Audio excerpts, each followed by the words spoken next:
E aí, pessoal, um sábado de muitas atrações no Grêmio.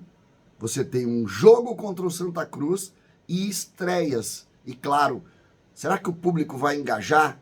Qual é a expectativa? E os times que estão divulgando? Vamos falar sobre isso. César Cidade Dias falando de Grêmio aqui no YouTube, papo de gremista para gremista. E agora, ativo, dia de jogo é dia de ativo, ainda mais num sábado. Aqui você vai apimentar a sua relação. Aqui você não vai falhar na hora H. Aqui você vai estar sempre muito forte. 100% natural, sem contraindicações. E que você compra pelo WhatsApp que está aqui na descrição do vídeo e recebe na tranquilidade de casa. Uma caixinha pequenininha, você vai receber em casa muito rápido. Ativo Ultra. É para você ganhar sempre. Gente, e o jogo ganhou corpo. Eu falei isso no vídeo da noite ontem. Eu fiz questão de fazer esse vídeo mais tarde um pouco, para mais ou menos ter as escalações que estão divulgando para o jogo de logo mais, porque a lista acabou trazendo muitas novidades. A lista bota o Duqueiroz, a lista bota o Pavon, jogadores que chegaram há pouco tempo, especialmente o Pavon. E isso pode mudar tanto, ou pôde mudar tanto, o engajamento do público, como também as escalações. O que se dizia antes das novidades, as muitas novidades que a lista acabou trazendo. Marquezinho, João Pedro, Jeromel, João Pedro, Pedro Jeromel, Kahneman e Reinaldo, PP Vijaçante Cristaldo, Everton Galdino, JP Galvão e André Henrique. Aqui eu enlouqueço, tá? Se tiver André Henrique improvisado pela esquerda, com Gustavo, depois do jogo que ele fez, é de chorar. Mas não tem nada do... Isso aqui é o Globo.com que botou. A GZH também entra nessa linha, tá? Entra nessa linha. Mas com o Gustavo Nunes, né? Com o Gustavo Nunes sendo a atração. Hoje, junto aos influencers do Grêmio, já se tem uma ideia diferente, tá? Já se tem uma ideia de um Grêmio com Gustavo Nunes obrigatoriamente sendo titular. E com a possibilidade de Pavon estrear pela direita. Então seria Marquezinho, João Pedro, Jeromel, Kahneman, Reinaldo, Vijaçante, PP, Cristaldo, Galdino ou Pavon, JP Galvão e Gustavo Nunes. Gustavo Nunes certo aqui. Certo aqui. Já muda, né? Já muda. O adversário é o Lanterna, que é treinado pelo Yarley, né, jogador do Inter. Marcelo Pitol, Kevlin, Jefferson, Anderson Alagoano, Thiago Salles, Leilon, Daniel Pereira, Rafael Mineiro, Geluca, Charles e Hugo Almeida, veterano Hugo Almeida. Aqui, um adversário frágil hoje. Frágil, muito frágil, eu diria. Muito frágil. Então, vocês viram que já muda. Essa escalação que eu li para vocês aqui, do Galdino podendo ser substituído de cara pelo Pavon, é de GZH. E aí, a gente começa a ter uma cara um pouco diferente. Tá? É óbvio que o centroavante, quando ele tiver condição, vai ser o Diego Costa. Eu tô curioso para saber, e para mim essa é a grande notícia de hoje, do Gustavo sendo ele o protagonista pela esquerda com os titulares. Muito curioso. Lembrando que o meio-campo, no dia que o Grêmio fez aquele jogo lá em Erechim, o meio-campo tinha o Natan Fernandes, o Natan Pescador, o Grêmio tinha o Ronald e tinha o Dodge. Hoje tu tem Vijaçante, PP e Cristaldo. É diferente para ele.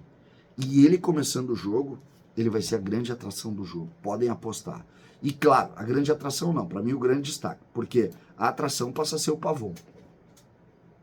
Passa a ser o Pavon. Principalmente se o Renato, mesmo que ele tenha chegado em Porto Alegre anteontem, o Renato diga, vai pro jogo.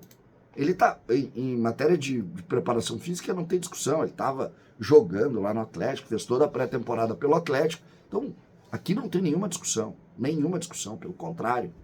Aqui não tem nada de problema. Mas é curioso. Que horas nós vamos saber? Esse vídeo, ele tá entrando por volta de meio-dia e 40, meio-dia e 45. às 13h30 nós vamos ter. Então é rapidinho esse jogo hoje. Nós vamos às 13h30 ter. Lembrando, 2h30 da tarde, 2h30 da tarde, eu abro lá na GZH, junto com toda a equipe da Rádio Gaúcha. Nós vamos até às 8 horas e às 8h30 da noite a gente faz live aqui em casa, pra gente conversar sobre todas as atrações de hoje. Aí nós vamos até às 10 da noite conversando sobre Grêmio, lógico, muito feliz de poder estar compartilhando um dia inteiro de Grêmio com a gente. Então, essa vai ser a lógica. Vamos falar do público. O público é importante a gente falar também. A previsão ontem, diante dos números vendidos, era de 15 mil torcedores. E eu também esperei o máximo. Hoje, às 10h30 da manhã, a Arena manda um comunicado para o grupo que segue lá, que é o grupo de informações dos jogos da Arena, como serviços e também o público. A Arena colocou 15 mil torcedores. Normalmente eles acertam, tá? Cara, é impressionante que eles acertam. Tinham vendido 4 mil e poucos até as 11 da manhã, e aí eles colocam 15 mil previsão. Tempo bom em Porto Alegre. Pavon, Duqueiroz e a atração de Gustavo Nunes, que as pessoas não viram ao vivo, viram lá, né? Eu bato o pé que nós teremos 20 mil torcedores. Que muitos torcedores do Grêmio hoje estão dizendo, opa, tá na hora de ir. Tá na hora de ir e nós vamos. Nós vamos nessa aqui. Essa é a ideia que eu tenho. 15 mil é muito pouco. Hoje é o dia do torcedor. Nós cobramos, berramos, lutamos, e o Grêmio, mesmo correndo, mesmo no último dia, mesmo com tudo aquilo que a gente falou, apesar do Bruno ter dito que estava tudo dentro, tudo sob controle, que era tudo planejado. Maravilhoso. O Grêmio contratou. E nós aplaudimos aqui as contratações do Grêmio. Mas a hora do torcedor é essa. O torcedor do Grêmio sabe que precisa estar com o Grêmio. E 15 mil numa situação como hoje, sábado de tarde, já passou aquela onda de carnaval, sábado de tarde, tempo bom em Porto Alegre, possibilidade do interior vir, porque dá tempo, jogadores com algum destaque, é hoje. Lembrando que esse time aqui é o time do Grenal, tá? Esse time aqui é o time do Grenal. Esse jogo é um apronto pro Grenal. Grenal é no Beira-Rio na próxima semana. Então, vamos lá, nos encontramos na Arena. César, Cidade Dias falando de Grêmio aqui no YouTube.